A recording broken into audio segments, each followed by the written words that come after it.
Bonjour tout le monde, bienvenue pour une troisième vidéo sur la cacherisation dans les kelim. Donc la dernière fois nous avions fini par donc la façon de cachériser, les quelques éléments à savoir. On va continuer sur ce point-là. On avait dit d'abord qu'il fallait attendre 24 heures pour pouvoir cachériser. En général on attend 24 heures, c'est le minag, c'est ça qu'il faut faire. Dans certains cas exceptionnels, en cas de force majeure où on ne peut pas attendre les 24 heures, alors il y a une possibilité de le faire, mais il faut savoir que c'est un peu plus compliqué, on va dire, puisqu'il faut avoir 60 de volume d'eau de cachérisation fois l'ustensile. C'est-à-dire que quand je veux mettre ma marmite à cachériser, ma marmite pour cachériser, alors cette marmite doit contenir de l'eau. Cette eau, elle a un volume de 60 fois, par exemple, la cuillère que je vais devoir cachériser dans les 24 heures. Pour ça, c'est un peu compliqué. Des fois, on peut ne pas savoir. Donc, mais bon, si on est en cas de force majeure, c'est permis.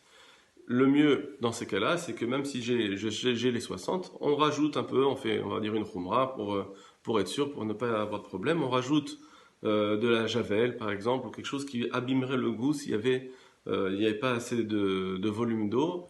Alors on rajoute un peu de javel pour permettre. Voilà pour les 24 heures. La deuxième chose qu'on avait dite, c'était qu'il fallait bien nettoyer le cli, parce que si on nettoie pas le cli avant la cachérisation, alors ça ne marchera pas, mais on peut mettre de l'eau, ça ne marchera pas. C'est pour ça qu'il faut bien le nettoyer, qu'il n'y ait pas de résidus. Quand il y a des interstices dans les kelim, dans les ustensiles, alors il faut s'assurer de les avoir bien sortis. Si on n'arrive pas, alors il faut passer au chalumeau. Et si on n'arrive pas, parce que par exemple, il y a des fourchettes, des couteaux avec des manches en bois ou des manches en plastique qui ne peuvent pas supporter le feu, du coup, eh bien, on ne pourra pas le cachériser. Parce qu'on a peur qu'il y ait des morceaux dans les interstices. Donc il faudra à chaque fois voir autrement parce qu'il n'y a pas de possibilité de sortir ces morceaux-là. Si on peut les sortir, si on peut dévisser, tant mieux. Ça, c'était la deuxième chose pour la cachérisation. La troisième chose, il faut avoir donc une eau à ébullition. C'est-à-dire que même si quand j'ai mis mon keli dans le jus sourd, d'accord, j'ai trempé, je reprends l'exemple, par exemple, la cuillère de lait que j'ai trempée dans ma marmite de viande, c'était pas ébullition, c'était pas à chaud, c'était à 70 degrés par exemple. Malgré tout, quand je vais devoir cachériser, il faut que je mette mon eau au maximum de possibilités de chaleur. Donc il faut la monter à ébullition. D'accord. Donc ça c'est tout le temps ce cas-là, il faut tout le temps faire ça a priori.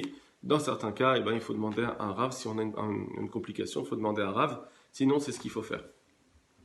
C'est pourquoi il faut que lorsque je vais rentrer mon cli dans la marmite, elle est déjà en ébullition, donc je vais rentrer ma cuillère dans ma marmite, il faut qu'elle soit toujours en ébullition. Si je vois que parce que j'ai mis plusieurs kelim en même temps, et bien l'ébullition s'est arrêtée, il faut laisser assez de temps pour pouvoir avoir une ébullition à nouveau. Et donc on attendra quelques secondes pour que ça revienne. Sinon, si l'ébullition ne s'est pas arrêtée, on peut retirer le clean après 1 seconde et demie, 2 secondes.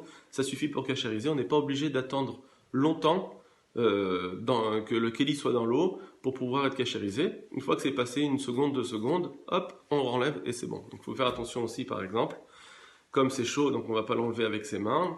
Donc soit on a une pince, soit on a un filet, etc. pour pouvoir faire en sorte de retirer le keli de la marmite.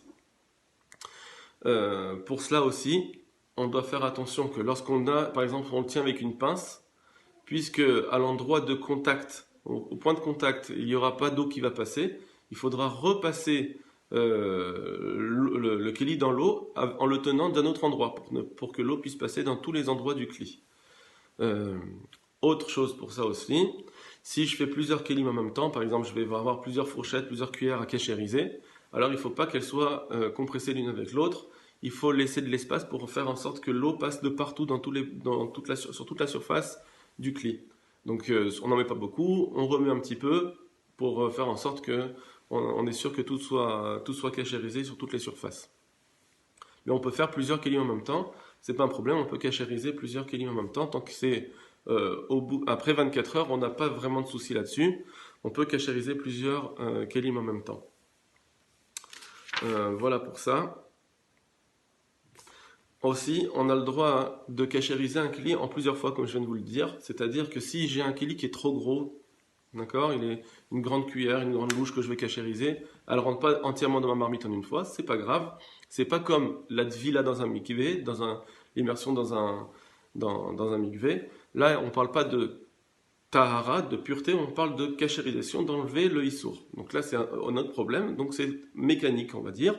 Et donc, il suffit de mettre le kili d'un côté. Une fois que c'est fait, on le retourne, on le remet de l'autre côté, et ça marche. La cachérisation sera bonne. C'est pour ça, par exemple, ça peut être une bonne solution pour des fourchettes et des couteaux, des couverts, quoi. Quand je veux les cachériser, je peux les mettre dans une bouilloire. Donc je fais, une fois que j'ai attendu 24 heures, que j'ai nettoyé, mets mes bouilloires à ébullition.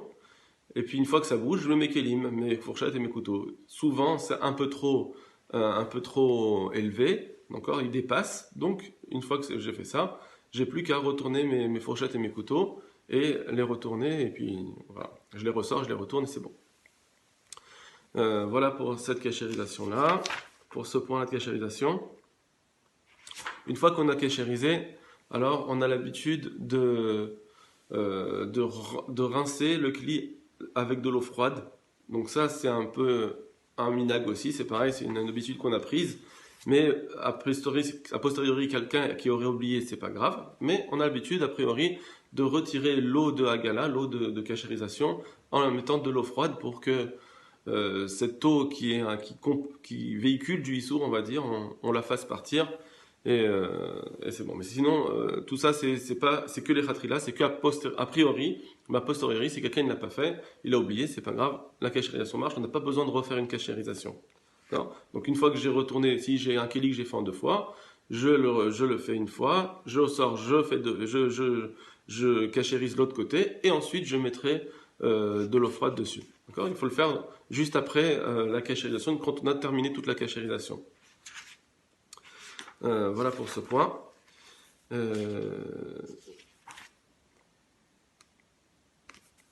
Voilà, donc ça c'est pour les grands kelim. Donc on a dit pour les grands ustensiles, on peut les faire en plusieurs fois. On retournera, donc par exemple, ce sera pour une poêle. Si je veux les mettre dans une grande casserole, je la mets dans une poêle, etc.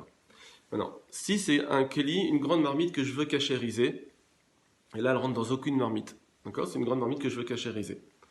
Alors, qu'est-ce qu'on fait? On attend 24 heures, ça c'est obligé, là on ne pourra pas faire autrement.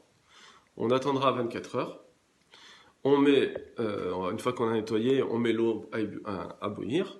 Et puis, une fois qu'on remplit l'eau à ras-bord, une fois que ça a bouilli, c'est tout bon. On n'a plus besoin de rien faire, tout est cachérisé, on met de l'eau froide et c'est tout. Par contre, ça c'est seulement dans le cas où il y a du issour qui était, par exemple, si vous aviez la marmite, d'accord, la paroi de la marmite arrive là, l'interdit est arrivé, par exemple, au milieu.